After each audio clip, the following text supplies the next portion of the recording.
You solemnly swear. The military was evacuating the man. Read a lot of things. I, Hillary Clinton, do solemnly swear.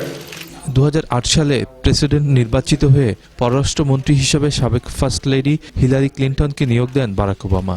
দেশটির অন্যতম গুরুত্বপূর্ণ এই মন্ত্রণালয়ে 4 বছর দায়িত্ব পালন করেন হিলারি। যদিও এই দায়িত্ব পালনকালে রয়েছে অনেক আলোচনা সমালোচনা।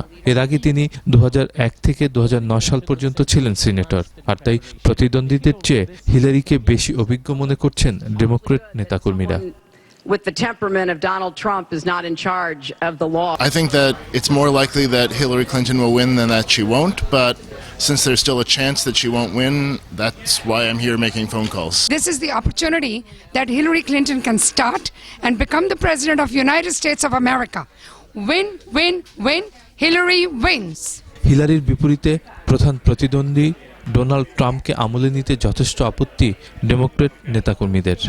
He's just not for this country. No experience. He's really just an egotist. Donald Trump doesn't have the experience and is downright scary. Donald Trump নির্বাচিত হলে পররাষ্ট্রনীতিতে ব্যাপক পরিবর্তন আসবে বলে মনে করেন তারা, যে পররাষ্ট্রনীতির ফলে একাধিক দেশের সঙ্গে যুক্তরাষ্ট্রের সম্পর্কের অবনতি হওয়ার আশঙ্কা ডেমোক্র্যাট নেতাকর্মীদের। Hillary was an outstanding Secretary of State, so her qualifications for getting along with other countries and improving the status of America and people around the world. I know that American people, they're going to be aware when it comes to make a decision. They're going to be quite aware the future of this country. আর তাই অভিজ্ঞতার আলোকে তথ্যের বিচার বিশ্লেষণ করে শেষ মুহূর্তের vote আদায়ের পক্ষে হিলারি ভক্ত সমর্থকরা।